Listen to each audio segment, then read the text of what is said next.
A very memorable visit to Tanzania saw both a consolidation of our long-standing cooperation with that country, as well as new partnership in areas which are important for our future.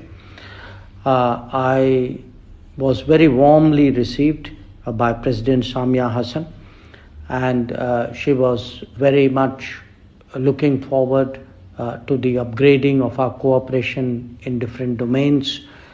We discussed the difference that has been made by our development partnership, the possibilities of working more closely in the field of technology, how to expand trade and investment, and how to strengthen our community bonds.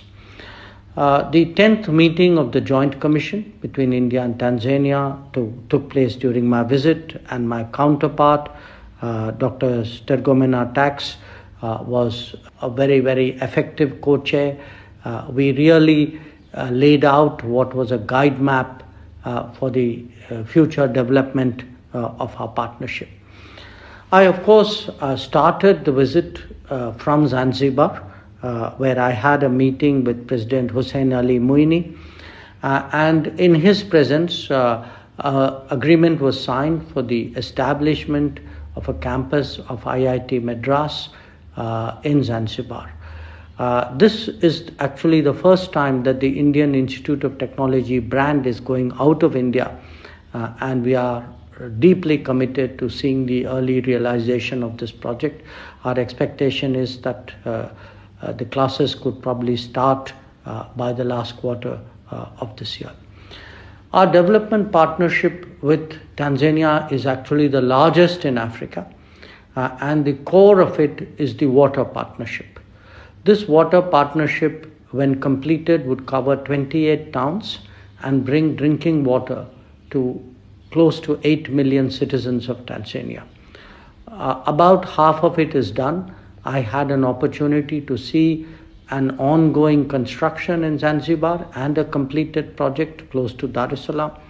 And the popular enthusiasm and interest for the potential of this water projects was something which was truly encouraging. In a different domain, there was equal enthusiasm from students and professors when it came to research.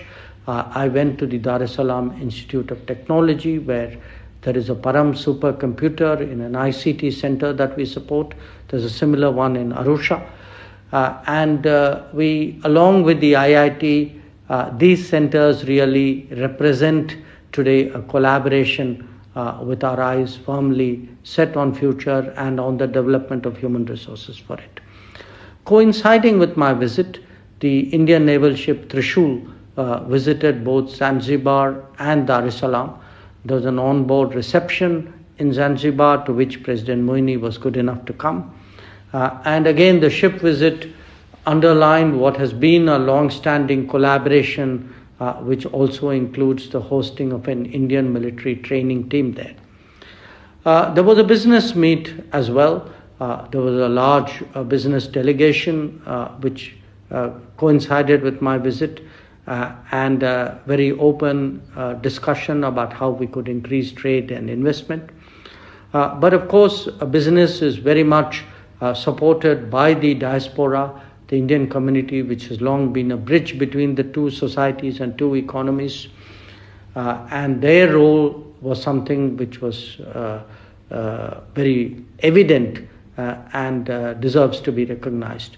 My own interaction with the community was very animated. There were a lot of questions about what was happening in India, the directions in which our international profile and responsibilities were growing.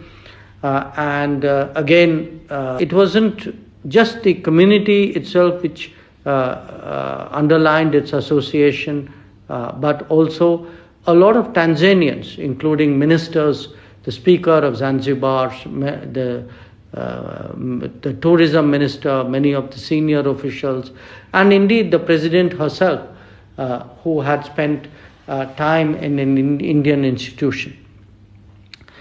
The overall impression certainly was that this is a relationship which is today beginning to realize its true potential. It is one of our key commitments in Africa. But what made it different was the strong sense of it being a confluence of African and Indian cultures, and the location of the IIT in Zanzibar was perhaps the strongest statement in this regard. So overall, a very satisfying trip, one which has taken stock of what we have done, but also laid out many possibilities, demonstrated in Africa that when India talks of Global South, when we speak of building capacities and of partnering other developing countries to address the challenges of the future, India today is willing to walk the talk.